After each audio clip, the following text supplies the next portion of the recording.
I recognize the member from Hennepin, the Majority Leader, Representative Long. Mr. Speaker, I move that the report on Conference Committee on House File Number 2 be taken from the table.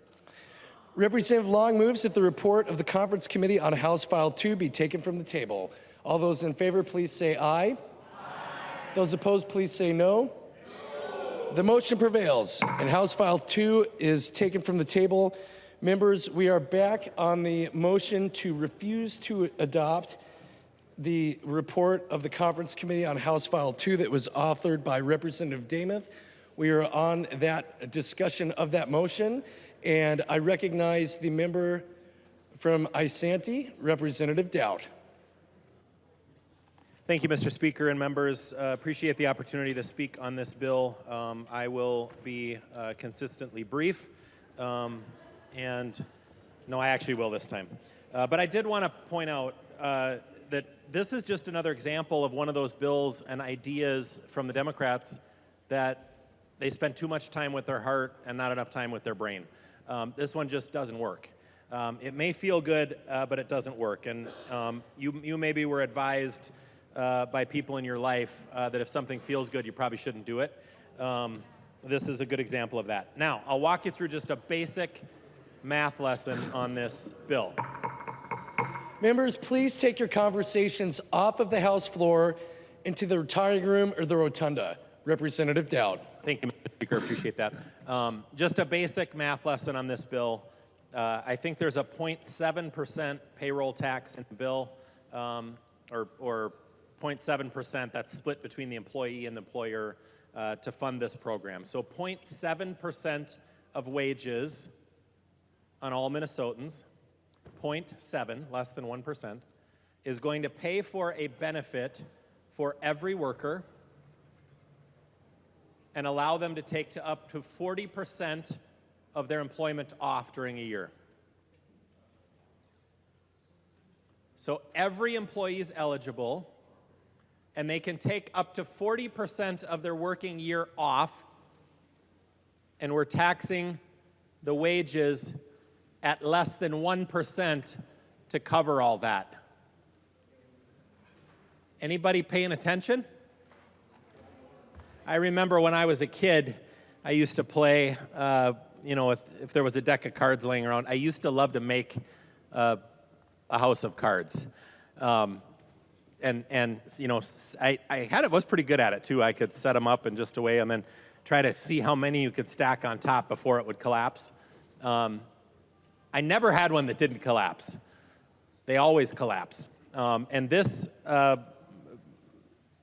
my colleagues on the other side of the aisle, this program is a house of cards. I understand it's really great to be able to say to the public, hey, we're going to pass this program that's going to allow you to take 20 weeks of paid time off each year. The bad news for the employers is you are paying for this. So at a time when we have a $17.5 billion surplus in our state budget, this is a payroll tax. So this is taxing every worker in the state of Minnesota.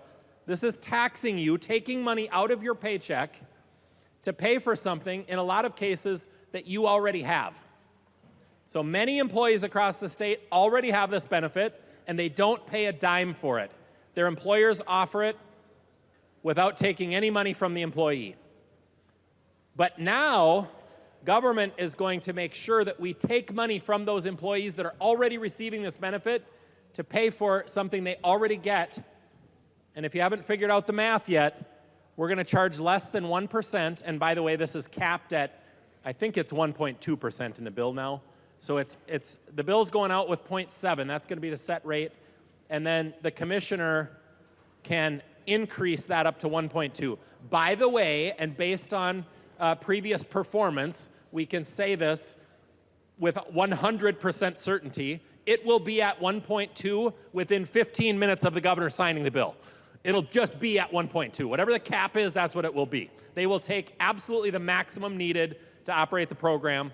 This will create a new bureaucracy here in the state where they will hire probably at a minimum of 400 employees to operate this program.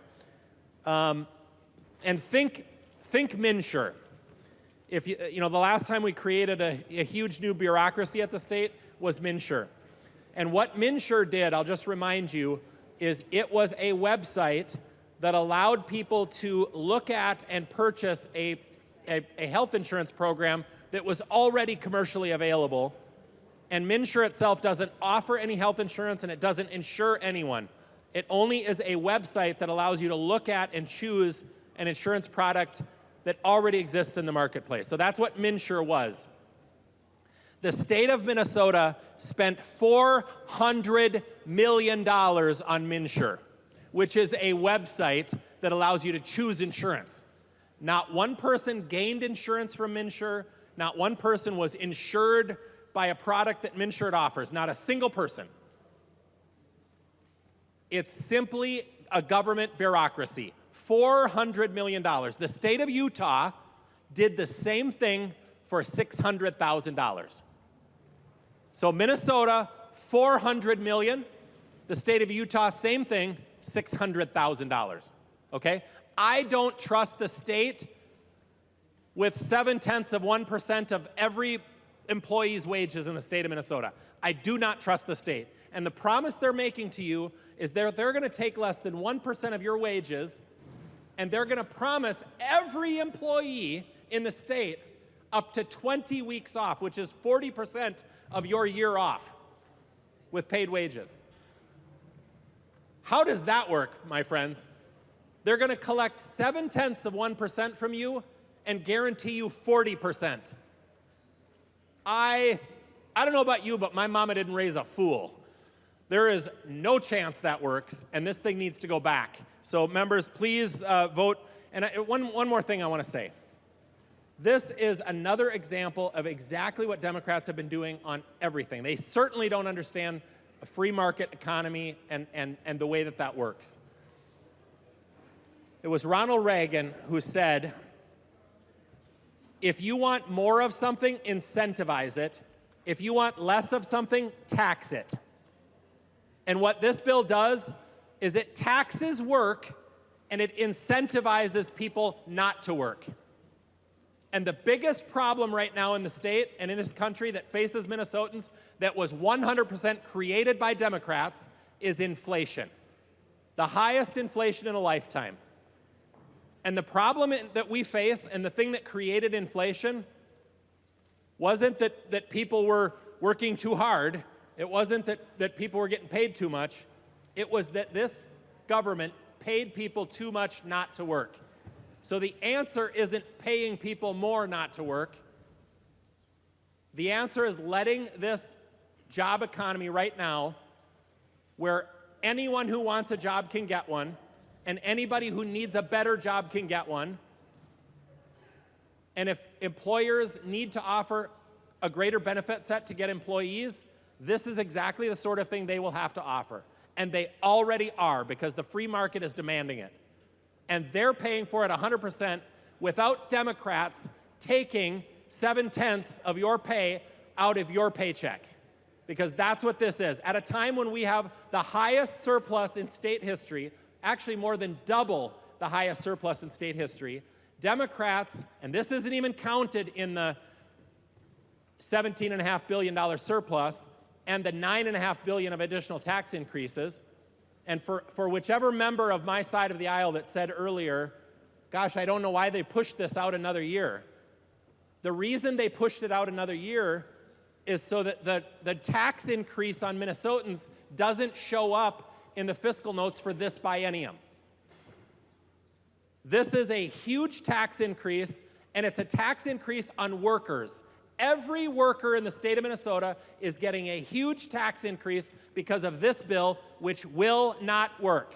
It's bad policy, and it's ill-advised to proceed with this. So we need to send this bill back to conference committee and refuse to adopt the conference committee report. Please vote in favor of this motion. Further discussion on the motion to refuse to adopt the conference committee report for House File 2. I recognize the member from Todd, Representative Wiener. Thank you, Mr. Speaker. Once again, we get to talk about tabling another bill to send it back to conference committee. Like the Pointer Sisters song, I am so excited. We need to pump the brakes on this thing a little bit. And I know things are moving fast. I know things are getting close to the deadlines here. But like Pedro from Napoleon Dynamite said, if you vote for me, your wildest dreams will come true. And is that what happened this last election cycle? Is that the campaign promises we told voters? I don't think so. We need to step back. We need to take a breath. Like Taylor Swift said, we need to shake it off. Send this back to committee. Let's have a discussion. Let's take some time. It's not the end of the world. It's better to take just a breath. Slow down. From the movie Shawshank Redemption, they said, the world went and got itself in a big dang hurry. And that's what we're doing here today. Again, we're in a big dang hurry. So why? You got the power, you got the votes, you got the control. It's not winners take all like the ABBA song. We can do this. Just give it time. So I don't want to drag this on forever. I do like movie quotes, I do like songs, so I've slipped a few of these in today. But this one's a little bit tougher. Gretchen Wieners from the movie Mean Girls. I don't think my father, the inventor of toaster strudel, would be too pleased to hear about this. It's hard to fit that into a speech on the floor, but it's possible. And I bring up my father a lot. He was a good man. You know, we talk about how family is important. He was a business owner. Think the world of him. He's been gone about 14 years now. But those lessons that we learn, and in our youth, we are so excited to get things done. We want to push things through. Just take a breath. Some interesting numbers that go along with this bill. We want to help people out. I understand that 80,000 or 80% of businesses already supply paid family leave, which is amazing. It's great. Small percentage that don't. There's another number here that has not been discussed. 780 million hours of vacation time in 2018, 2019 never got used. That is an incredible number. Because as Americans, we are workers. We are excited to work. We are industrious. We are entrepreneurs. But what kills that entrepreneurial spirit, that ambition? More taxes, more government control. Send this thing back. It's inconceivable that we're having this discussion again.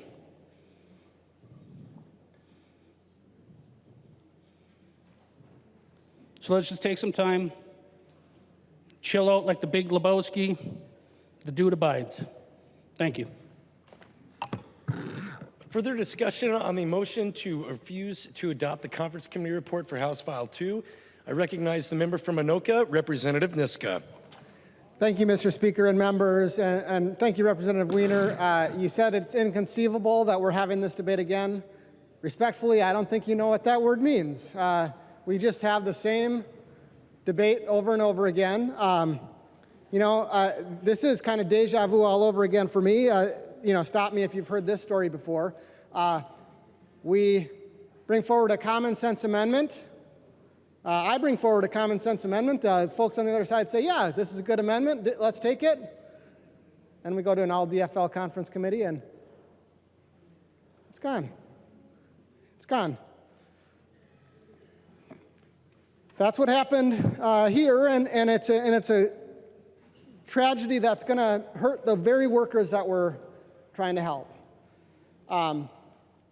Because as Representative Dowd explained, this is what we're doing is we're taking a payroll tax out of the paychecks of workers, the very workers we're trying to help.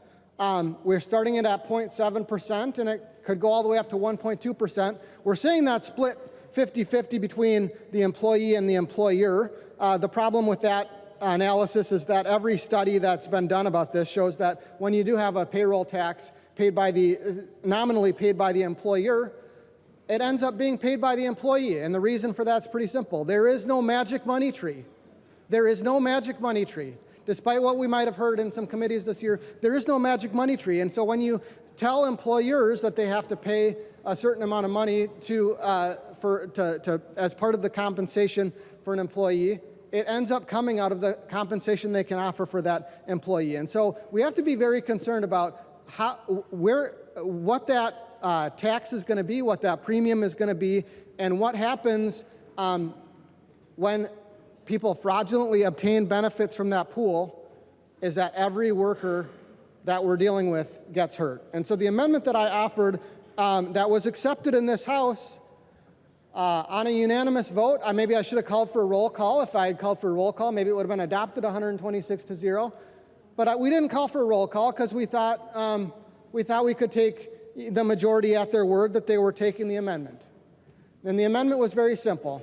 It said that when the deed commissioner has probable cause that someone is obtaining benefits fraudulently, that they're going to refer that to the county attorney for prosecution. And when I was offering that, I did offer the suggestion that we should maybe create a more specific criminal penalty. To the credit of the conference committee, they did do that part. They did create a more specific criminal penalty, but they left out the part about making sure that the deed commissioner and the department are put on notice and instructed that we think that if they do find some kind of criminal fraud, that they should report that to the county attorney for prosecution. Very simple amendment, common sense amendment. I don't know why the conference committee didn't do it. We should send this back just so they can do that common sense amendment. Make sure that workers who are paying into this program are fully protected against that pool being defrauded. And because when that pool is defrauded, every worker that pays into this thing is defrauded because their taxes are going to go up, the tax that both they themselves are directly paying and that they are indirectly paying because of their employer being charged. And so I think we should vote yes on the Dameth motion and send this back to conference committee. Thank you. Further discussion on the motion to refuse to adopt the conference committee report for House File 2. I recognize the member from Dakota, Representative Hudella. Thank you, Mr. Speaker. Members, this is just another bill where the minority voice is not being heard. These walls are funny, don't you know? It seems like most days these walls listen to us more than the majority does. My constituents do not have a voice up here. They don't. That's the reality of it. They didn't vote for Pedro. They voted for me, and yet they don't have a voice here. It's incredibly frustrating. And like Representative Wiener stated, it's like the DFL went out and got in a big dang hurry and is getting it all wrong. But I get it. Your team won. You won. And if you're not first, you're last. But not a day goes by that I don't feel regret. Because this is more than just a flesh wound. It hurts. It hurts our constituents' faith in how we do our process up here. Oofda. Now, as bill authors, sometimes it's easy to believe that everything you do is magic. But it takes both sides. It really does, and we are definitely not in a scenario, Representative Wiener, where the dude abides and includes both sides. It's not happening. It's just not happening up here. So here we are, like Representative Swedzinski said, Tuesday's gone. It's Wednesday. And by the way, I thought we wore pink on Wednesdays here, but I'm confusing that with green in the cannabis bill. But that's not important right now. All I know is session is almost done, and I'm so excited because this is definitely not Mr. Rogers' neighborhood up here where we talk with and work with each other. It has been a one-way trolley track all session long. So I am not even going to bother speaking to the actual points on this bill because, as I said, our voice is not heard. So members, please vote to send this back to committee. Thank you. Further discussion. I recognize the member from Otter Tail, Representative Murphy. Thank you, Mr. Speaker. I think we need to send this back too. I just want to talk about some of the conversations I've had with people in my district. And, you know, I've been in business for 31 years, and so I really love to talk to businesses about their businesses, how they started, you know, what their challenges are, and they love talking about their businesses. We talked about small business. Representative Altendorf mentioned, you know, the 2 and 3 employee business. There's a lot of those businesses. This is going to be a major stress for them. I talked about the first employee. I can remember my first employee, and there's a lot that goes into that. You have to train them, they have to spend time.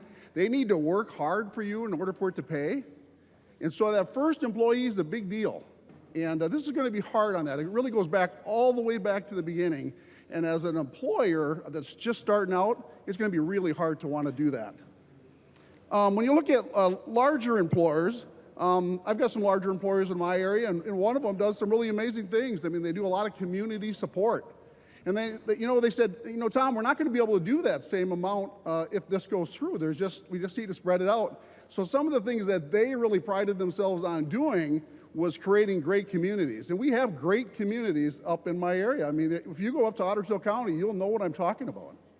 They're great communities. They really do things differently. Their streets are different. I was walking in a small town in my area, and I parked 2 blocks off of Main Street. And I said, what's going on in town today? He said, nothing. It's just Saturday. The business was full of people. The streets were full. And that's because it's the community, and the community really bonds together. A couple employers that I talked to that told me about what the stresses were going to be in the paid leave provisions. They said one was a guy that he delivers your gas to gas stations. He's got 11 CDL drivers. CDL drivers, they take a little bit extra time and being able to put them on the road. And he said it's going to take 3 more drivers just to make sure that I can guarantee that I can deliver your gas. It's going to take 3 more. I talked to another employer, and he's got 275 employers. He's a little bit larger employer. And it's really unique kind of business. It's a business that takes a lot of training. But he said it's going to take 90 more employees so that I can guarantee that I can do this. He said my payroll will need to increase by over $5 million. That's the stuff that matters. It isn't the 0.35 that's as big a deal. It's what these employers have to do, and it's a terrible market to find new employees. Nobody can. Even in God's country, in Otter Tail County. Expanding a business. I've had businesses say, what do they want us to do? Do they not want us to expand here? These businesses that have, operations in maybe a couple states. And they said, do they not want us here? Do they want us to look somewhere else? There's no good reason I need to open that next expansion here. And here's a really good example of what someone just told me is the reason why it's a poor business environment in Minnesota. So I talked to a person that said, he's looking at buying a business. And that business is it's a $900,000 business.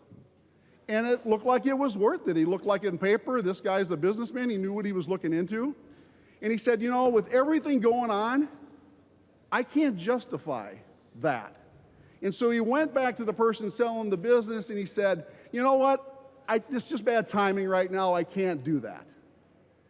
And the guy came back a couple weeks later, and a couple weeks later, and a couple weeks later. This has all happened this year. But now the price is at $250,000, and the guy's begging him to take it. And he said, I just can't do it. It's just not the right environment. And if you think that's a good deal, you're in the wrong side of business, because that doesn't create taxpayers. And that's what's happening here. This needs to go back because you need our input. Representative Baker had a great plan. He said, Murphy, when you hear this plan, you're going to wet your pants. It was a really great bill. I had to use the restroom right away, but it was good. And I think it's one of those things where we need to work together, and this is a really big deal. That plan offered options, it offered the ability to opt in, it offered great benefit to employees.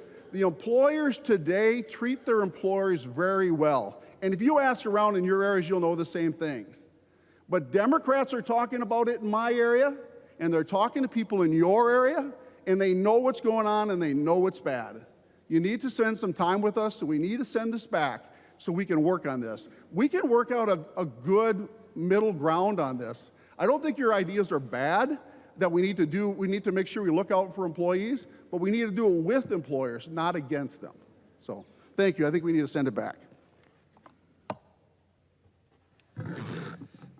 I recognize the member from Wright, Representative Hudson, who's not in the chamber, so we'll get back to him soon.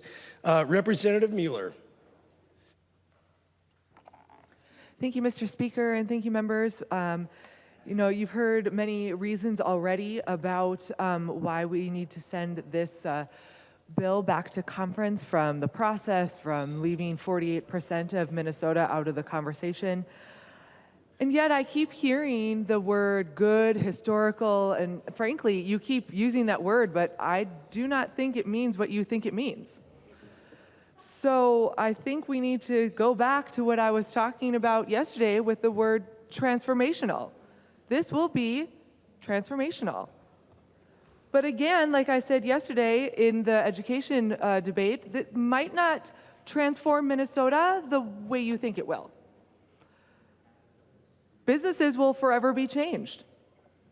I've received at least 20 emails about how this will change our job providers.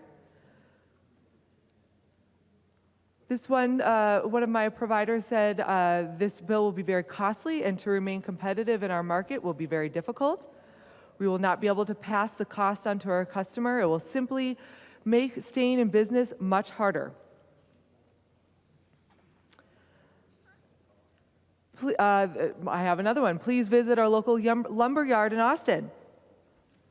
Step into the shoes of small business. We are a family business who tries to be fair to our employees and do what is best. We have extreme difficulty finding employees as the job is physically demanding. It normally takes 12 to 16 weeks just to find a qualified employee. This would drastically impact our ability to run our business. We are a small business whereby even one is missing for vacation. It impacts all of us. There's no exception. There's no provision that says that leaves some of our job providers out that's going to be the most onerous. There's none of that. And then, you know, if we're trying to be transformational, we will transform our nonprofits.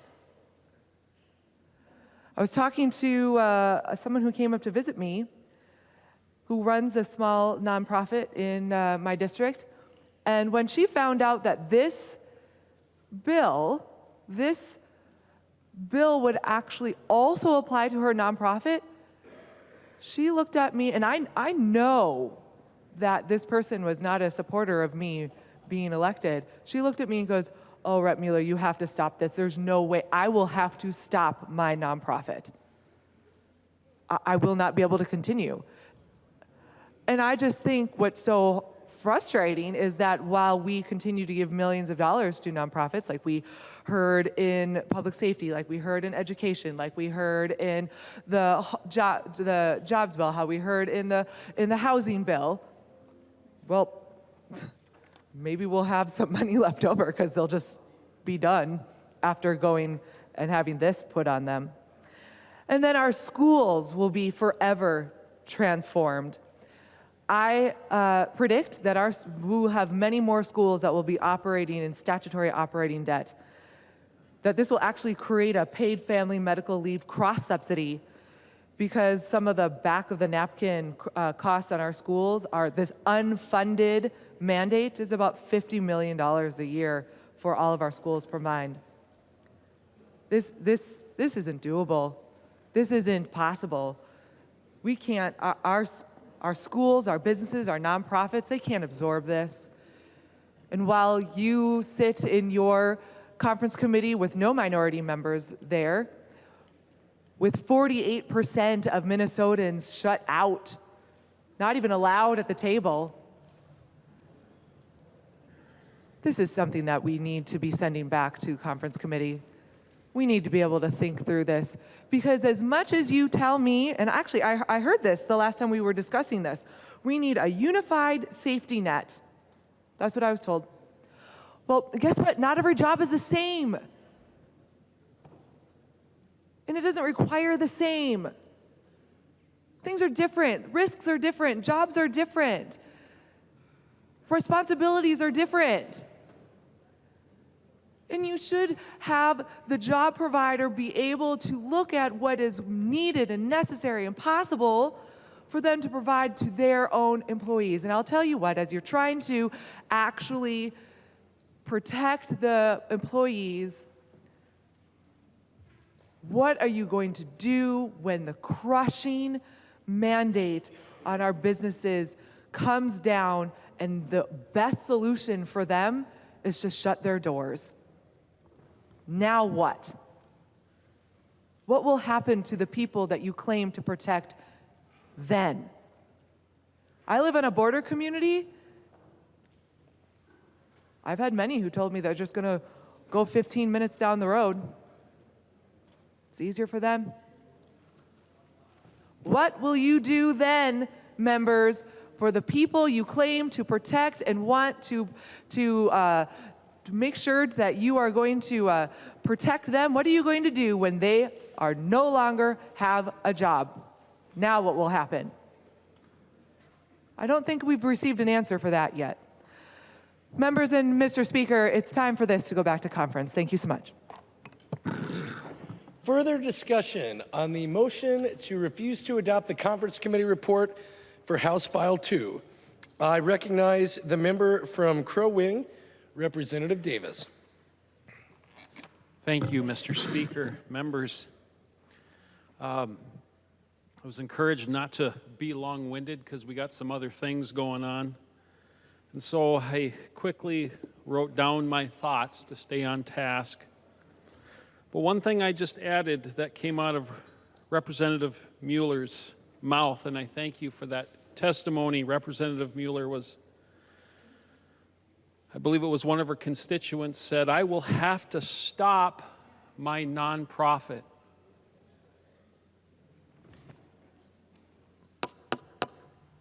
I will have to stop my nonprofit. This does need to go back to committee, and Republicans need to be invited and have a seat at the table. I won't go down that road, but I want to quote you something from one of the founders, Samuel Adams. Perhaps you've heard of him.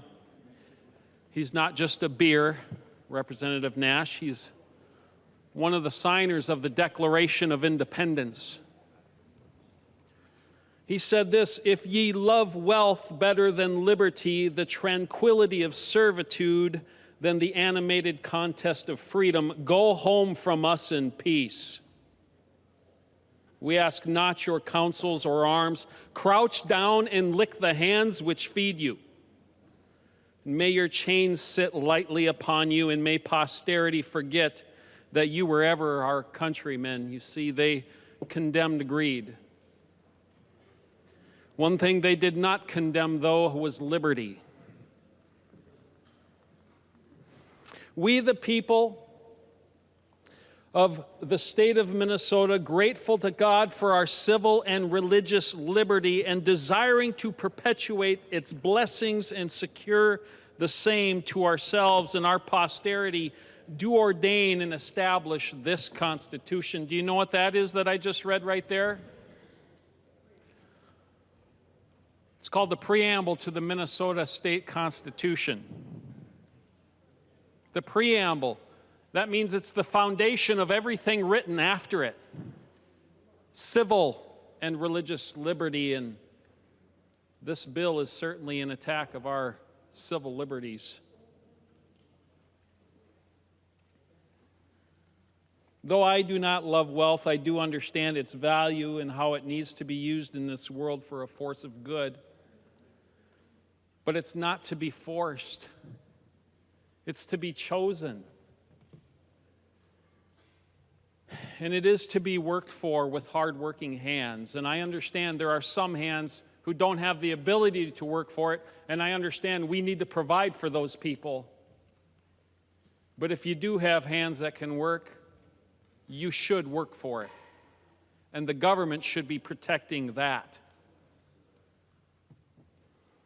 God loves a cheerful giver. And that is what good government protects: freedom and liberty. Our country, the United States of America, is the greatest nation on the face of the earth, and perhaps the greatest nation ever when it comes to protecting liberty for individuals. And if you want to eye roll at that, that's fine, because again, the blood of patriots paid for the way for you to roll your eyes at that.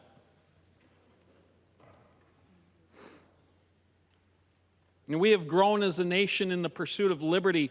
We've made grave mistakes, yes, but what nation has not? There's not a single nation on the face of this planet who has not made grave mistakes and grave choices. To condemn our founding fathers and to condemn America for its faults is the biggest hypocrisy in this nation of all. And now America, especially right here in Minnesota, finds itself once again in great need of a change of course, because we have quickly become the most radical state in the Union with a Democrat-controlled trifecta. We've allowed government too much power, and the Democrat side of the aisle is all too eager to grant it. You want to rob Minnesotans of their ability to freely speak their mind. You want to rob them of life in the womb and even out of the womb now with the repeal. You are violating Minnesota's protections from unlawful seizures and passing red flag laws, violating our constitutionally protected rights.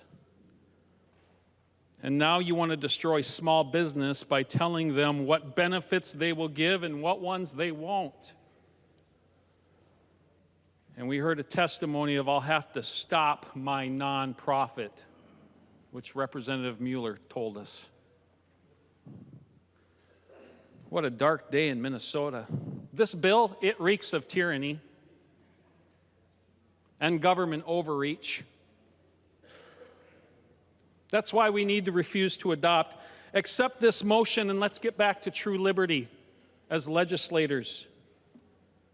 Thomas Jefferson, I'll close with this, in his first inaugural address, March 4th, 1801, he said, "A wise and frugal government which shall restrain men from injuring one another shall leave them otherwise free to regulate their own pursuits of industry and improvement, and shall not take from the mouth of labor the bread it has earned."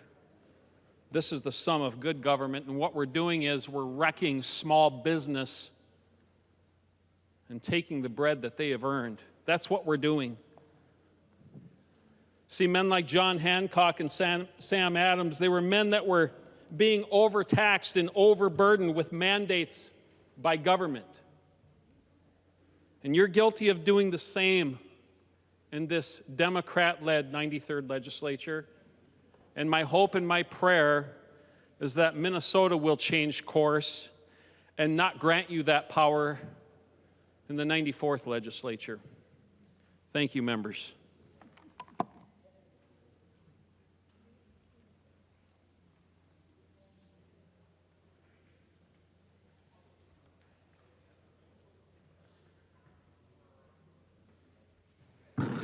Further discussion on the motion to refuse to concur with the Conference Committee report for House File 2. I recognize the member from Washington, Representative Weens. Thank you, Mr. Speaker. I rise in support of Leader Damas' motion to refuse to adopt. Over time, you've heard things about feasibility, adaptability, affordability. My major concern with HF2 is inclusivity. We want to be heard, and you've heard many stories from this side. One of the things that I've learned in my lifetime, in my career as a military guy, is teamwork. Shona Bashona, shoulder to shoulder. We get this done together because in the long run, we working together can solve this. So I've reflected kind of on this particular thing, you know, how does this work? Because there's more than one solution to many things that we do, and how do we come together on this? And I thought back about the summer. I graduated from the U of M. I had some time. My brother and I were doing what a lot of guys do in the summer before a big event would come up, and we're playing a lot of sports. And my brother had this peculiar habit of wanting to have compression shorts before compression shorts were available. He would take my T-shirts, he would put his legs through the armholes, and then cinch it up his waist. And I would get these shirts, and I couldn't wear them anymore afterwards because they're all a little soupy, and you know I was a buff guy back then. And it reminded me of this movie that came out in the 80s. You might have heard of Ruthless People. It was Danny DeVito. And the big tagline there was, "Screw you."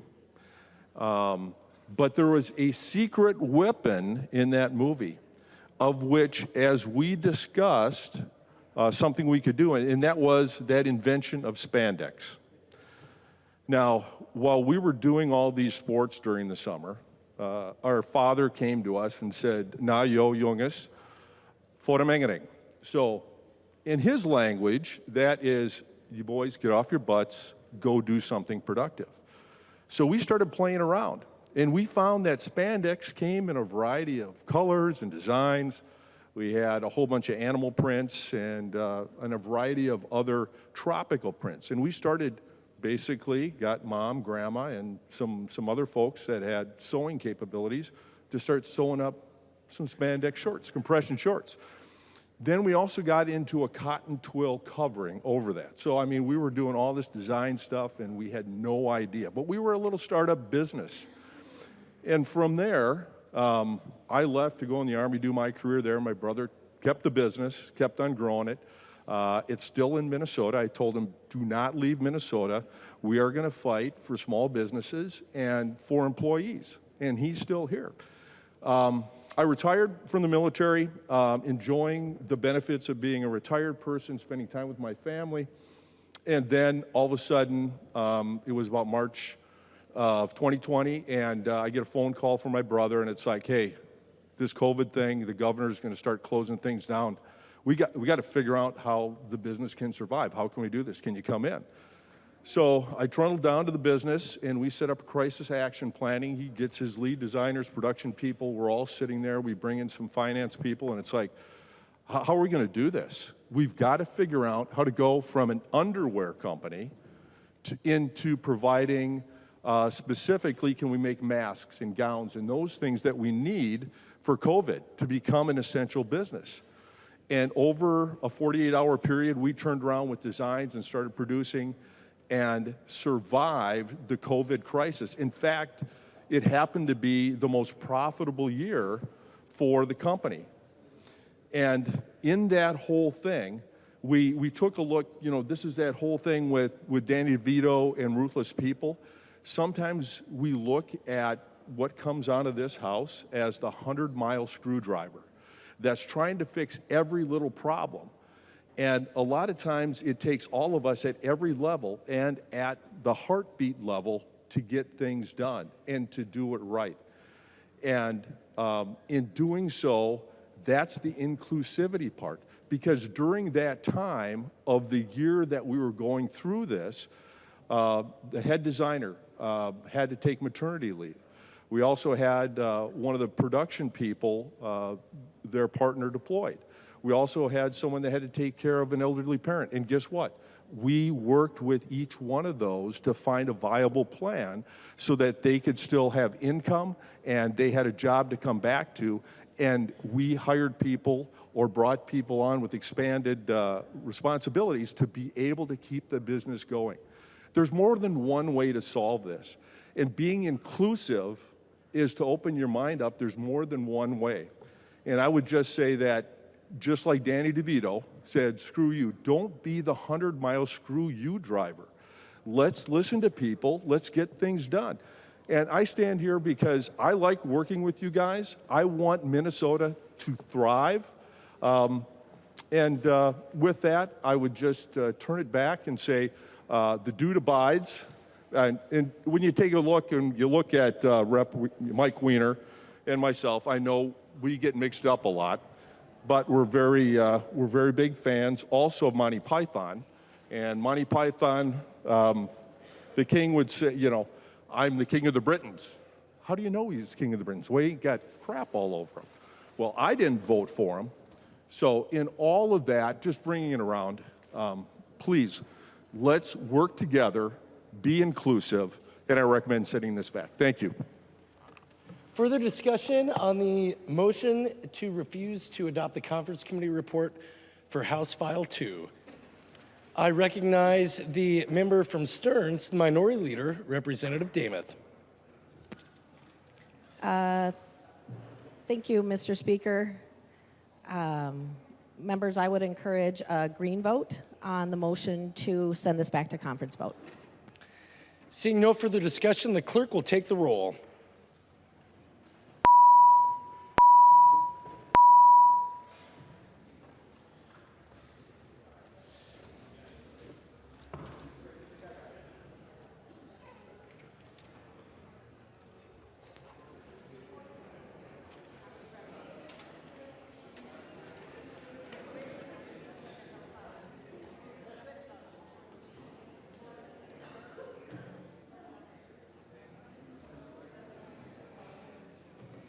What? The clerk will close the roll.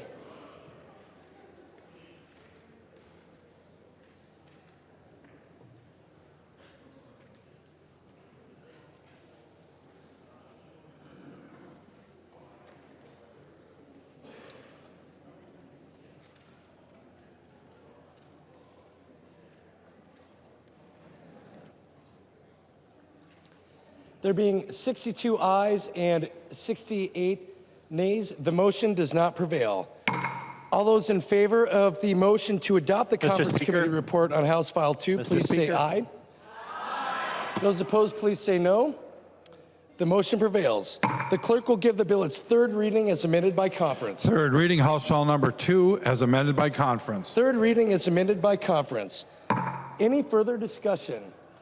I recognize the member from Anoka, Representative Scott. Thank you, Mr. Speaker and members. I know we've had a long discussion already on some of the contents of this bill, and I don't think there's a person in this chamber that doesn't see the value in offering some paid family and medical leave, some sort of a benefit, and most employers that can afford it are already doing that. Our side of the aisle offered a private sector solution that could be in effect as early as this coming January. This is going to take several years to build up. And I want to ask the general public here if they really believe and trust that the state government, who royally fumbled and ran cost way beyond what they were estimated to with MNLARS and MNsure, if they trust the state government to take this on. It's going to be a new bureaucracy with over 400 new employees. The cost, the estimated cost, because we really don't know, which is another issue that I'll address. We really don't know for sure what this is going to cost, but they're estimating $1.7 billion. And with the track record that we have in the state with MNLARS and MNsure, I'm sure that will only grow and probably grow exponentially. At this time of high inflation, members and members of the public, do you really want another payroll tax deducted from your paycheck? And not only were these other programs that we're talking about, MNLARS and MNsure, not only were they super expensive, but they had considerable hiccups when they were rolled out. I want to just take us on a trip down memory lane. I was here at the very beginning, I think MNLARS was proposed, and it was either passed in 09 or 08, but I remember them talking about it my first session here. And with MNLARS, the estimated cost was $50 million. And it would take several years to get rolling and that sort of thing. Well, in 2012, 2013, another 80 million had to be added onto that. There were still multiple delays. And then there was another $100 million for a brand new, like, push the restart button. And I want to remind the taxpayers of the state of Minnesota that we all bore that burden. We all paid for those mistakes, those extreme government overruns. And MNsure is not any better. MNsure was supposed to cost $150 million and be done and ready to roll out by 2013. It ended up costing over $500 million and was rolled out in 2016. But get this, folks, and I had forgotten this, but MNsure has never really been fully built out. It has not even fulfilled what the original plans were for the website itself. And let's not forget the horrible math that was done before this body voted for MNsure. The horrible, way off estimates. MNsure enrollment was consistently, well, here were the market projections. For 2014, they expected, for a low, 164,000 enrollees, up to 270,000. 2015, they expected 217,000, up to 413. And by 2016, they expected 255,000 to 450,000 people to be enrolled. MNsure enrollment was consistently 50 to 60% below the lowest enrollment projections for many years. Okay?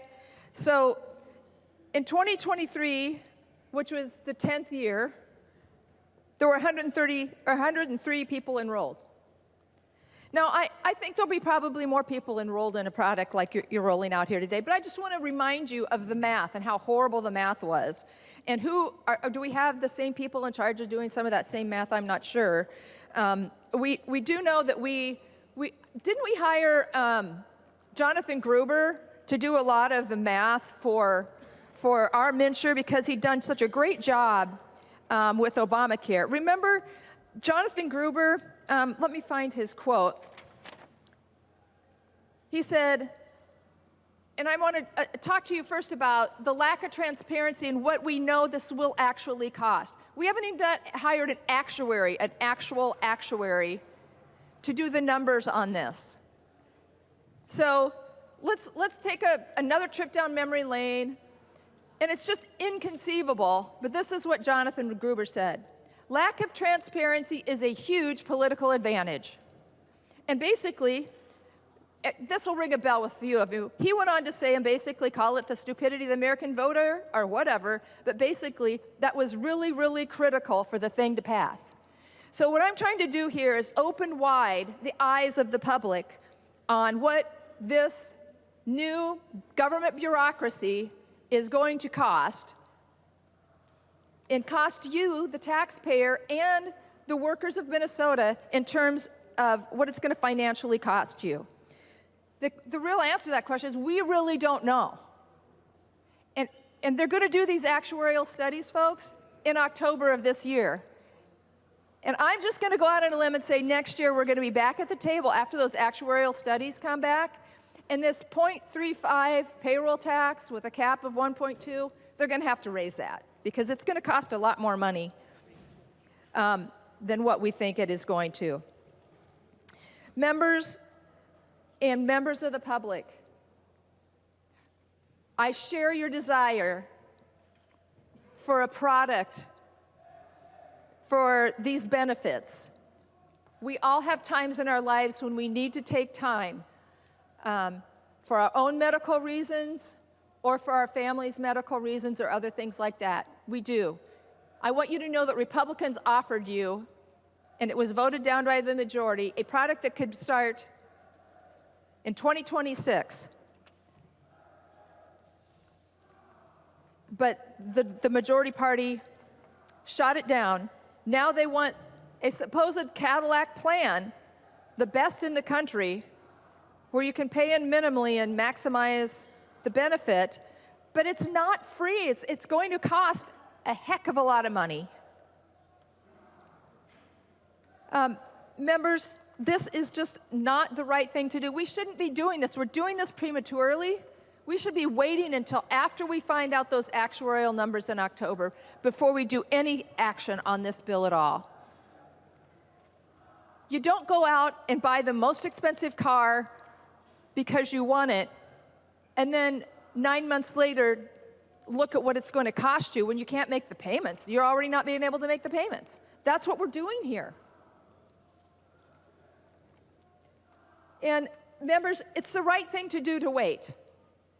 If you remember when the rollout of MNsure was happening, and time after time, the administration had mud on their face because of the blips and because of the, what do you call that, when it's unforced errors, the unforced errors that they were having. And it was humiliations galore at that time. Avoid that. Let's wait till we have the numbers, the raw data that we can share with the public. Let the public then weigh in after we really know what it's going to cost. Vote no, members. Further discussion on the Conference Committee report for House File number 2. I recognize the member from Hennepin, Representative Katiza Watoon. Thank you, Mr. Speaker. Members, for my first couple of terms, it was sort of an inside joke among our caucus members that every election year, my husband and I added children to our family. We were blessed and overjoyed to welcome 4 children in just over a 2-year period. But happily, that pattern seems to have come to an end in 2022. My lived experience as a parent and a legislator come together in this paid family and medical leave bill.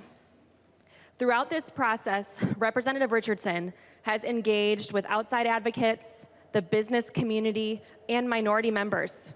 Over the last 5 years, I've had multiple meetings with my local chamber and business owners on this topic, and particularly important to them were flexibility for small businesses, the option for intermittent leave, and capping the total number of weeks available annually. These accommodations, as well as exclusion for our state's seasonal hospitality industry, have all been made in this conference committee report as amended. The first conversation I had after I was appointed to this conference committee was with Representative Baker. And after conversations then with the Commerce Commissioner, Commissioner Arnold, and staff at the Department of Commerce, I confirmed with Representative Baker that current language does allow third parties to offer private PFML plans, which will give businesses additional flexibility as we move into implementation. I know it's an important provision for our minority members, and it's a new product for insurance providers to bring to market. Beyond the changes that we've made in partnership and support for the business community, this bill is going to make an incredible impact on the children and families of Minnesota. As a foster, adoptive, and biological mother, I know well just how precious and important the opportunity to bond with your children is. Sometimes we have the tendency to look at policy in silos, but policy like paid family and medical leave does not impact the lives of Minnesotans in just one singular way. If we only look at the bonding leave, research has shown that this can improve family life, the physical health of infants and birth parents, the postpartum mental health of mothers. It allows foster and adoptive families to build trust and intimacy. We celebrated Mother's Day over the weekend, members. With this green vote, you can say Happy Mother's Day, Minnesota.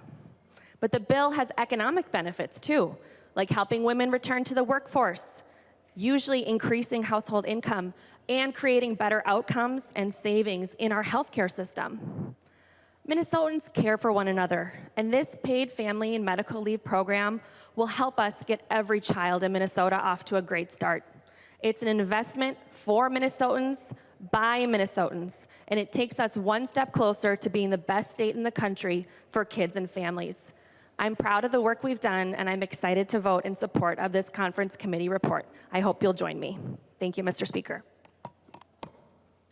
Further discussion. I recognize the member from Candy Ojai, Representative Baker.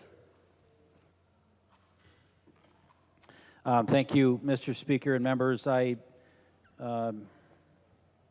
guess I think I just want to apologize to a lot of the small businesses out there that this is it. This is the final day, the final battle of the reasoning that we were trying to bring to the majority here in the Minnesota House, to try to bring you a product that you could offer your employees, because I know that's what you want to do.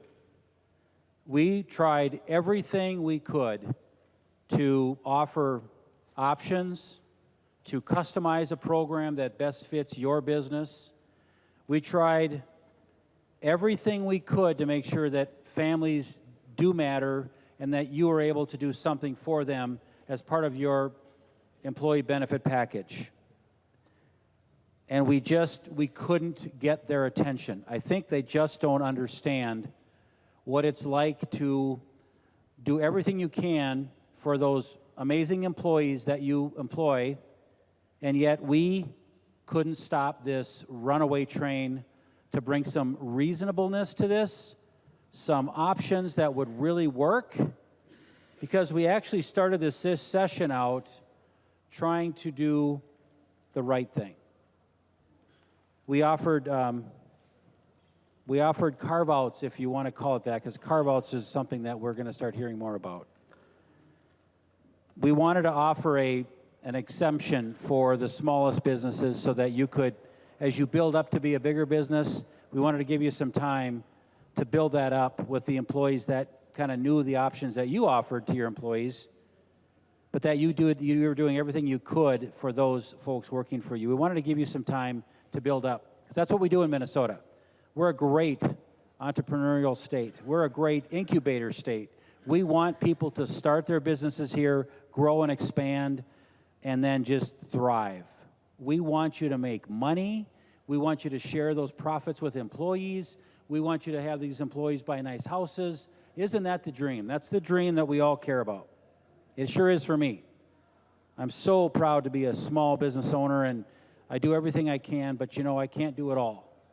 But I thought we were trying to do something better. And this bill, it could have been so much better because it didn't have to come with a huge payroll tax that's coming your way here in about a year and a half, 2 years. If we would have taken the bill that was offered on our side, the Minnesota Family Leave Act that I think we kind of came up with, we could have started that in 6 months from now. January 1st of 2024, we could have started a private option right now. But right now, it's not offered in Minnesota. The way that this is kind of built, where you can have a paid family leave disability short-term act, it's not available right now. We could have had it ready by January 1st, 2024. So the folks that now have to wait 2 more years, and all the families that are going to have children between now and then, I'm sorry. We failed you. We failed to bring a product to you because the majority thought they just had the one and only product. They didn't want to look at a private option. Don't even talk to us about that. It's part of the whole system this whole year, is that they just don't want to, they want to listen to reason. So I'm sorry for those new families that are planning this beautiful thing called life, that you're gonna be cheated about this deal, because we could have had something going for you this coming January.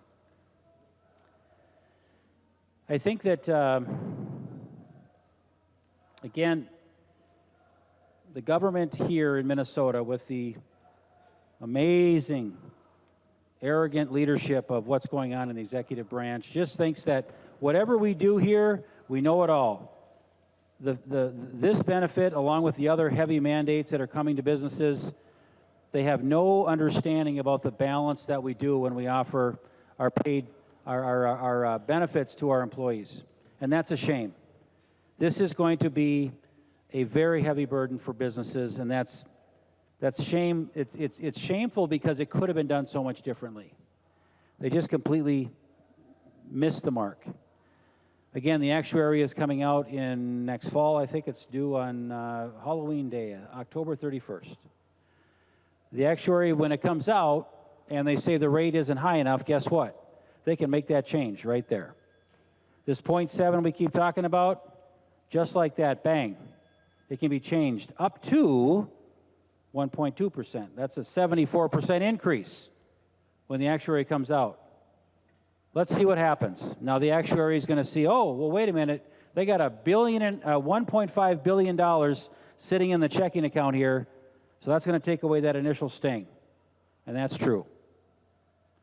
$1.5 billion. You know how much the nursing homes need that? Do you know how much we could have done so much good with that? And yet we couldn't find the money for that. And right now, again, I have applauded the work on our Human Services Committee that finally wrapped up today, and we did a lot of good things in that, but we didn't go far enough. But every bill we pass now, folks, has to have an asterisk by it when it comes to employees, because the things you think you're going to give up to them and give to them, whether it's in disability services or nursing homes or new government jobs, there needs to be an asterisk, because now there's a payroll tax coming right behind it. We're going to give you some, we're going to take some right back.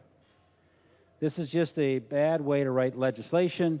It's a bad way to work bipartisanly, because you're never going to get a single, you're not going to get any votes on this because it's a bad bill from our side, and that's what's sad. So, again, I'm sorry. I'm sorry to the business owners. I'm sorry for the chambers and the small retailers and the grocers that were in your offices and sharing their concerns about this bill. And they kept hiding behind, but they're hearing from other people that they really want this. You know, don't buy that. Don't buy it for a minute. This is another example of us failing miserably in Minnesota to make it a better place to grow families, to provide opportunities for business owners that want to invest everything they got, and to try to make this the best state it can be. This is going to be one of the sessions that's going to be remembered for a long time, because members on this side of the aisle, we have a lot of work to do to correct this mess. This is not something that we're going to stand for, and we're going to fix it, because this is a terrible way to provide a product that could have been done so much better. So again, I urge a big red vote on this thing, because I'm embarrassed that it's coming out of the Minnesota State House. We could have done so much better. Thank you. Final remarks on the repassage of House File 2 as submitted by conference. I recognize the author of the bill, the member from Dakota, Representative Richardson. Thank you, Mr. Speaker. I heard a lot today. We've all heard a lot today.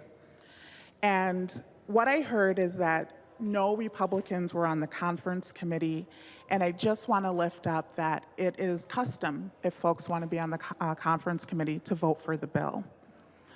I've heard that paid family medical leave is anti-American. That's what I heard from my colleague on the other side of the aisle. The majority of Minnesotans don't believe that, because Minnesotans believe in caring for each other. I heard that we need to think about our young people. And if we're thinking about our young people, we don't want to have people needing to cut their bonding time short to return to work, which is something that happened with Margaret Sita. Margaret testified with me in committee 9 months pregnant and was forced to cut her bonding with her little one short because she couldn't afford to take leave from her school counselor position. We've heard about IT concerns, and that's a reason not to move forward with this. But we're ignoring that Minnesota was the first state in the nation to set up the pandemic unemployment insurance program during the COVID pandemic. And we're also ignoring the fact that 13 states have, in fact, put paid family medical leave in place, and we have the opportunity to learn from them. We heard about the KSTP polling on the other side of the aisle today. And you know what that KST polling said? 64% of Minnesotans support the bill the way that it's written. And what they were asked is, would you support a payroll tax? And Minnesotans overwhelmingly said yes. We've heard about the Minnesota Family Leave Bill that was presented and that we failed by not following that model. Well, that model was tried in New Hampshire, and that in fact failed. The vast majority of people in New Hampshire are not covered by a paid family medical leave program. And the idea that the success of a program is based on how few people that we can cover, that's not what we're trying to accomplish here, and that's not what's best for Minnesota. I heard today that every worker is covered in this bill, and that's not correct either. I wish that every worker in Minnesota was covered within this bill, but in fact, there are carve-outs in this bill.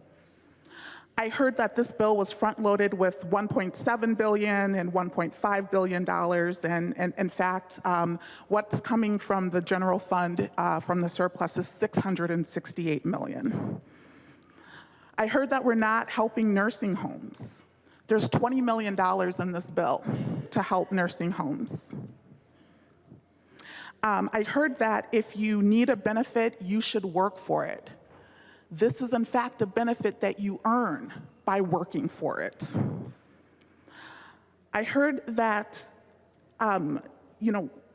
we want that people's ideas were not included on the other side of the aisle.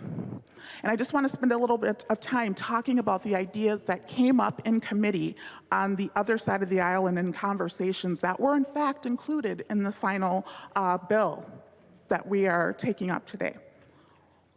A timing change, delaying by 6 months. That was a suggestion that came from the other side. Having a cap on premiums, that is a suggestion that came from the other side. Having an actuarial study. We've had multiple modeling studies related to this bill, and we're taking a belt and suspenders approach with another modeling study, with an actuarial study. An idea that came from the other side, that is in this bill. We were told to reduce the number of weeks in this bill. We've reduced the number of weeks within the bill that is before us. We were told to not cover everyone. We're not covering everyone. There is in fact a carve out for seasonal workers within this bill. We were told that we should ensure that there was a cause, that there was in fact a way to hold people accountable for fraudulent misrepresentation. That is in this bill.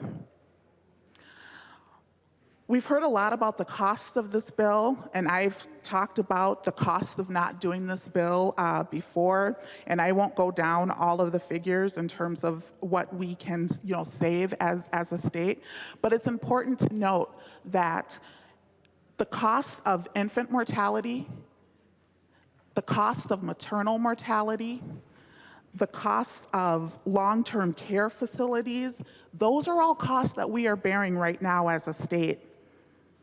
When people choose not to return to the workforce because there is not a safety net for them, those are costs that employers are bearing right now within the state. This idea that someone is going to have a heart attack or a stroke or cancer and just continue to show up to work every day is not a realistic one. And what happens when we have a system that is designed the way that our system is designed, where you can opt in to provide it, it comes down to luck. Am I lucky enough to have an employer who sees my humanity? Am I lucky enough to be in a space that I can care for myself when I need to? Am I lucky enough to be able to care for my child when I need to care for my child? And it shouldn't come down to luck. Any of us can be one serious condition, one accident away from financial devastation. And that is why it is a good day in Minnesota today because we are listening to the vast majority of Minnesotans. We are listening to the vast majority of Americans across party lines who say we need access to paid family and medical leave. We are the only nation to not offer this, and we can do it, and I'm proud to vote green, and I hope you'll join me. Thank you. The clerk will take the roll.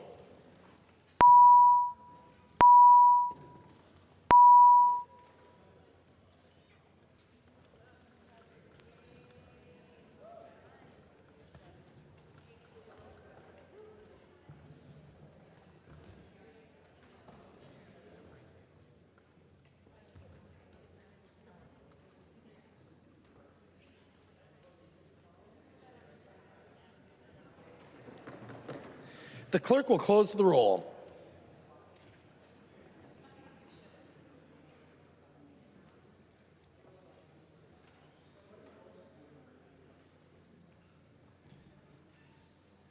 There being 68 ayes and 62 nays, the bill is repassed, is amended by conference, and its title agreed to.